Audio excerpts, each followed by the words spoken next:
That's Dr. Sunil Gupta. There's a way a lot to describe about him. I think it's better that you can read about it, and probably I don't want to spend time. Just a word about postpartum pitfalls. We know that this is one area where diabetologist involvement is much less in general practice. Once the lady leaves the gynecologist, she returns to the gynecologist for a review, but never comes back to a physician who has controlled her diabetes and gets happy that my diabetes is gone. And that's where one of the biggest pitfalls is the follow-up. So with that, I give a mic to Doctor for his talk on pitfalls, the postpartum pitfalls, the window of opportunity we often miss. Dr. Sunil Gupta for you. A kind introduction. My today's talk is on GDM, more postpartum pitfalls. A window of opportunity we often miss. Thank you, Jyoti Dev and the team of JPEF for this particular session. I don't have any conflict of interest. We'll have introduction, we'll have gestational diabetes, obesity and heart, what is the relation, why they are at risk of having cardiovascular disease and diabetes, learning from some of the evidences and the solutions if we have. So the care of women should start from not in the pregnancy, not only postpartum, but also from preconception. And that's why we say that the women should be given education from the puberty onwards. So from preconception, then the first trimester, second trimester exposure of hyperglycemia, and of course once they deliver, what rightly Chairperson said, that once they deliver the baby, they disappear from the clinic of diabetologist, and they probably enter into the clinic of pediatrician. Now pediatrician is not much bothered about the postnatal follow-up of women. He is more bothered about the vaccination and care of a child. And ultimately this woman remains unnoticed and might as well they never test the blood glucose thereafter. So this is the area where we are all supposed to work on. We know that pregnancy is associated is being considered a stress test for the beta cells. So pregnancy is a physiological stress to the beta cells. Beta cells are in the form of, or it's a chronic phase of insulitis. So those beta cells which fails to secrete the extra demand of the blood of the insulin. Pregnancy during stress, you have the placental hormone which increases the insulin requirement to the extent almost 1.5 times of the pre-pregnancy level. And when these beta cells which are already diseased, when they fail to supply this extra demand, they become hyperglycemic. And that is why we call it a GDM. So out of maybe around 10 women, or almost 3 to 4 might develop GDM, rest of them may remain normal because their beta cells are good. So this gestational diabetes is basically a treadmill test of these beta cells. Like you do treadmill test for coronary artery disease, pregnancy is a treadmill test for this hyperglycemia in these women. And later, unfortunately, these women later on develop diabetes, as well as they are at high risk of developing cardiovascular disease. And that is why it is of concern that why not to focus these women for primary prevention as well as prevention of cardiovascular disease. Now this is a wonderful data which says that the beta cell function declines within 2 years postpartum in women with glucose intolerance in pregnancy. Within 2 years, almost the beta cell function and beta cell sensitivity goes down by almost 50%. Now, very important is women with past history of GDM, they are at high risk of developing metabolic syndrome and cardiovascular disease. Women with previous GDM have also an increased risk of CV risk factors like hypertension, dyslipidemia, obesity and metabolic syndrome. They have also found to be independent risk factor for long-term non-invasive diagnostic procedures, simple cardiovascular event and CV related hospitalization. GDM women 6.5 years postpartum, they are found to have significant higher level of vascular endothelial dysfunction markers, and there is a study have reported when even a mildest form of hyperglycemia, forget about 140 plus, when you say that during pregnancy if you crosses 140, call it a GDM, even 120 to 140 after 75 gram glucose, that is also a mild hyperglycemia. Even mildest form of hyperglycemia may have the higher risk of postpartum atherosclerotic morbidity. So there is increased risk of developing diabetes, almost 7.5 times higher versus the non-GDM. Within 5 years, almost 4.7 relative risk increase in and after within 5 years, and after 5 years, almost 10. So women with history of GDM have higher prevalence of metabolic syndrome, increased cardiovascular disease.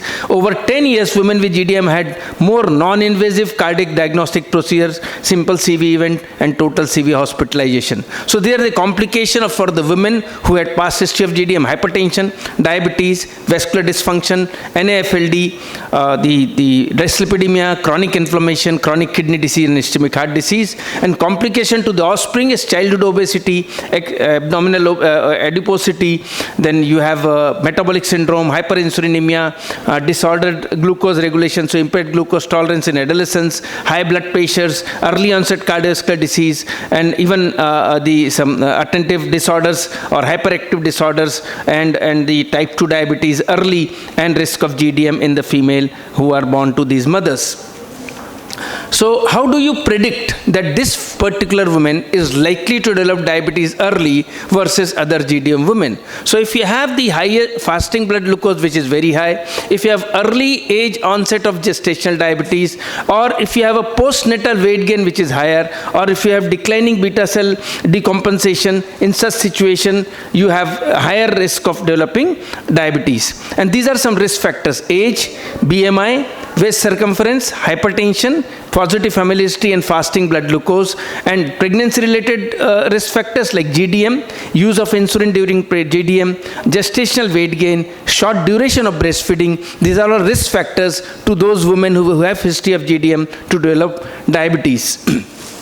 This is another data to compare if your 1 hour blood glucose is more than 200, or those who are requiring insulin therapy, those who have pre-pregnancy BMI more than 30, or those who have gestational age of less than 24 weeks of gestation, they are more likely to develop type 2 diabetes in early stages.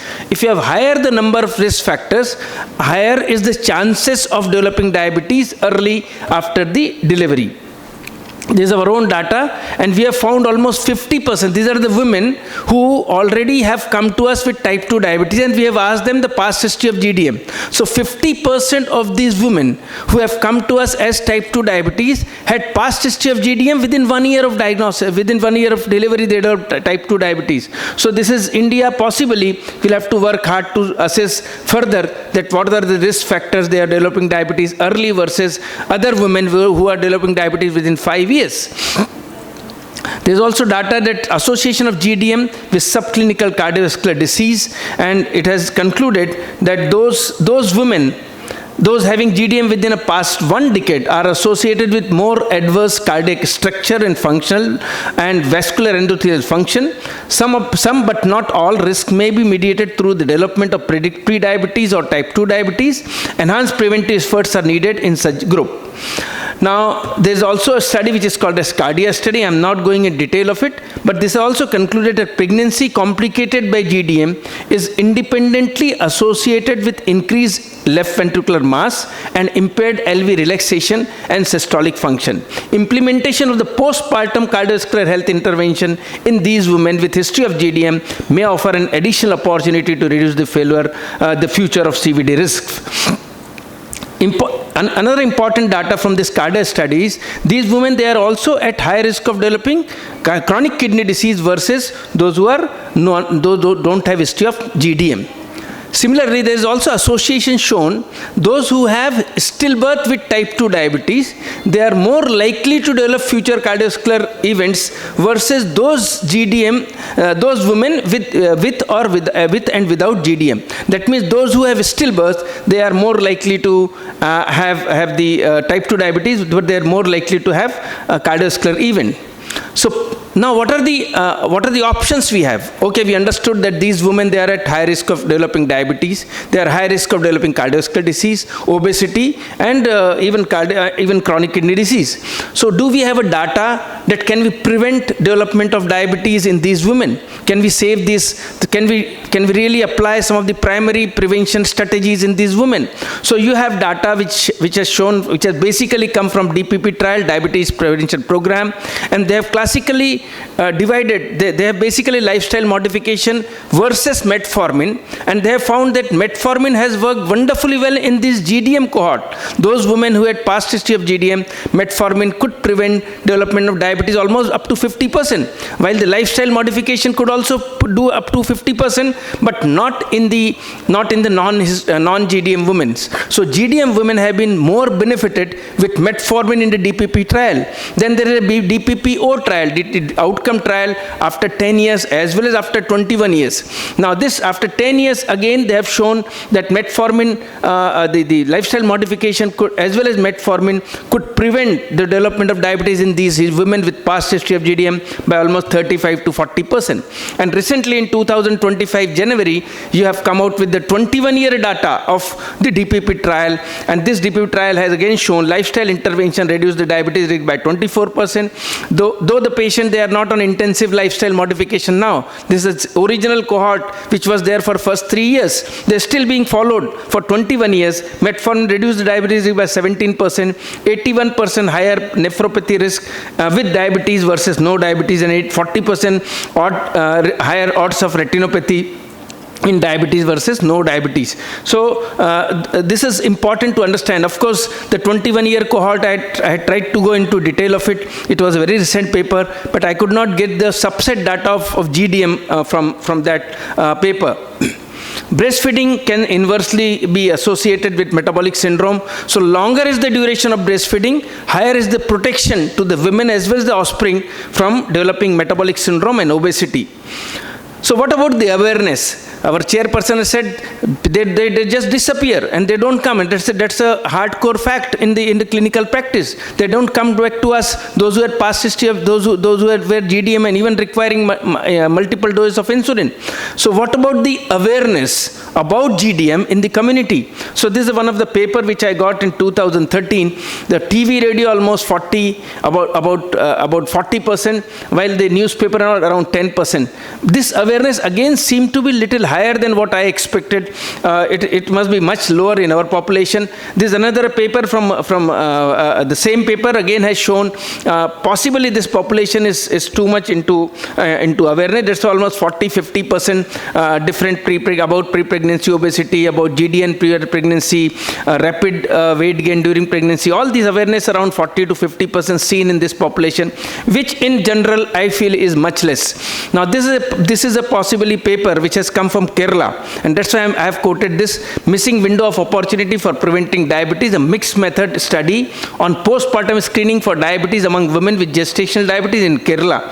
So this paper has again come out with multiple themes and consequences, and what they have observed is GDM affected women around 200 they have taken. Out of 200, if you go through how many of them tested early, is 57, timely tested around 58, did not consult doctor 14, at the end those who have completed only 11. That means we hardly have the chance to make these people aware of, and importantly is that we need to be more aggressive towards awareness of GDM, and that is why we all clinicians have to do something more when they come to us. And now newer strategies, when they come to you and when you put the thappa of GDM there at a diagnosis, that time if you put there the instructions after delivery or at the time of delivery when they come to you before getting delivered, that time some instructions need to be given.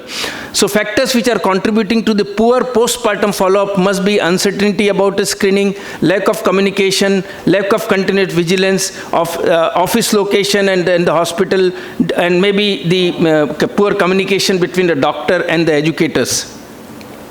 These are some of the different factors which might improve the communication between the patient and the doctor community. It could be healthcare system factors, it could be personal factor, permissive factor, and motivational factors, which might be when it comes to healthcare, it could be the improper communication might not be acceptable to many of them. That's why they don't come. So we have to have a lot of factors involved here: behavior of a clinician, process of booking testing, continuity of the healthcare, ability of understand diabetes risk, and many more things. And patient load is so much in our OPDs in most of the clinics, especially in government hospitals, that this communication is difficult to make.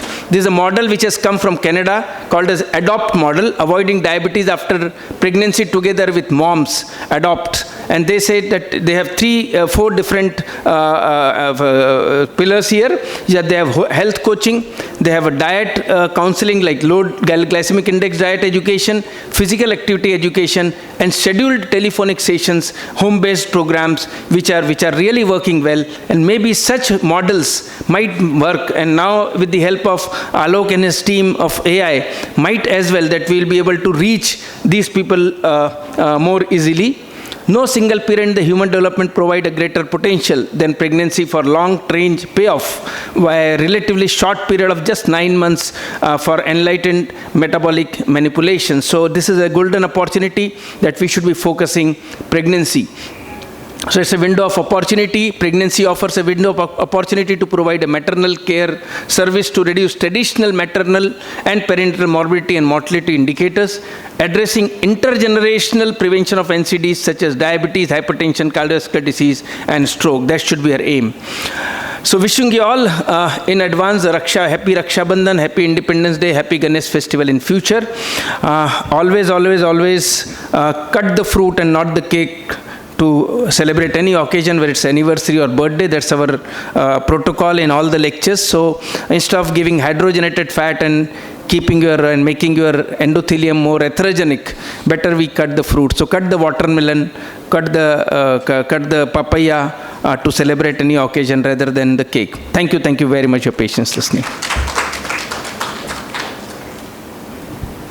Thank you, Dr. Sunil Gupta, for that wonderful message, and as well as you well enlightened us regarding the pitfalls in pregnancy, GDM. Now, the fact is that the fault doesn't lie in the patient. The fault lies in the treating gynecologist and the team. Because in my clinical practice, I have to remind them that the patient has to come back to me. And that's for sure for most of our diabetologists here, that after delivery, the patient doesn't turn back. So don't we think that we got to first counsel a gynecologist that GDM is very much important. Half of them will be diabetic in near future, and we know that in the first year 5% of them would be. And regarding one thing, I just want you to talk a bit about breastfeeding, because that's now narrowing, the duration is narrowing now. And the worst part in Kerala is there is a postpartum cocktail, Ayurvedic this thing. 6 months of maternity leave, 6 months of good food, and 6 months of Ayurvedic thing. Virtually they are going to gain weight. So one, the weight gain, when a person with GDM goes back to a pre-pregnancy weight, does she reduce the risk? Second thing, the duration of breastfeeding. Does it really matter to reduce the risk of diabetes in future? Yes. Yeah, I feel that I already included longer is the duration of breastfeeding, lesser is the risk of developing metabolic syndrome in these women. That's very important. It is not going to be beneficial only to the mother, but also to the baby. And that has been observed in the offspring of diabetic mother studies, that breastfeeding is at most important. Very rightly said, that it's the obstetrician, once they get delivered, they should refer the patient back to the clinician. But also clinicians, when they're treating a case of GDM, they should also educate every woman that, see, we are treating you today. It is likely that after delivery your diabetes might 85% will become normal. So your blood glucose may go down, but in future you are likely to become diabetes. And that's why the rule of 6th day, 6 weeks, and then 6 months, and then every year they should be monitoring their blood glucose by GCT or oral glucose tolerance test for 6th day or 6 weeks, and 6 months it can be up to by GHB. So we should be educating. Even I feel we should put a sticker on the file that this is your program, like you have vaccination sticker there, that child has to have this is vaccination. Now we have adult vaccination stickers. All of our patients have adult vaccination stickers. Similarly, every pregnant woman, we put the sticker there that after delivery you are supposed to do it on 6th day, this day. And recent data I can just share with you. A new paper has come, small paper but very valid paper, that within 48 hours, if you do the oral glucose tolerance test, when the patient is still admitted, that is having equal sensitivity and specificity versus when you do it on 6th week. So if you can do that, you can rule out diabetes even immediately in such patients. Almost they have got good sensitivity and specificity. So that paper, if we validate such kind of research in our population of 48 hours OGTT versus 6 weeks or 6th day, 48 hours, 6 days and 6 weeks, then possibly that will be very easy. Like we have DIPSI test which can be done fasting or non-fasting, and that has been validated multiple times. Government of India has also approved it. Similarly, we should be doing on these lines also. So maybe we'll pick up women even that time. Any more questions, please? Not a question, just a comment, highly relevant to what both of you have said. In my own practice, what I've seen, first of all, when there are gynae conferences, I've seen a gynecologist talking on GDM and not a diabetologist or a physician. Second, what I've seen in my practice, couple of them, they don't check for sugars till 4 months or something. When the gynecologist feels after sonography that an LSCS is required, that is the time they pick up diabetes. I've seen patients where diabetes was not picked up till organogenesis was completed also. And fourth thing, the harsh truth is that after the patient has been seen by me for GDM, treated and discharged, patient doesn't come back. When patient comes back after 1 year or something, I ask the patient what happened. No, my gynecologist said this was because of pregnancy, not your pregnancy is out. There's no need to check. Why do you want to check? It's done. Patient comes, you know what happens, went for a corporate checkup because they were employees in some company. That time the sugar was high, and then they realized they had come to me, so they came back to me. But after delivery, the gynec and the patient felt pregnancy over, diabetes over, period. No need to ski in at all. I mean, it's an enforcement by the gynecologist. Yeah. So Chairperson, I'll just share 30 seconds here. Yeah, please. Forget about the non-medico patient. I'm talking about medico patient, PG student of a non-clinical branch, anatomy or physiology somewhere in a nearby medical college, husband pediatrician, father-in-law, mother-in-law, father, mother, all 4 of them medicos. 152 blood glucose has been done in the 2nd trimester. Everyone missed out, including gynecologist. 152 is definitely positive. Directly they came at 29 or 30 weeks to 28, 29 weeks with fasting of 200 plus, postprandial 350 plus, and HbA1c 11.4. Now, this is a situation in a medico family about awareness. So I feel we have to work very, very hard to tackle such situations. I've seen corporate hospitals having packages where they scan for the viruses, trichomonas and all that. They check for that very religiously. Yeah. They don't check for sugars. I mean, I was surprised. No, this was NSTD's fitness examination for potential LSCS.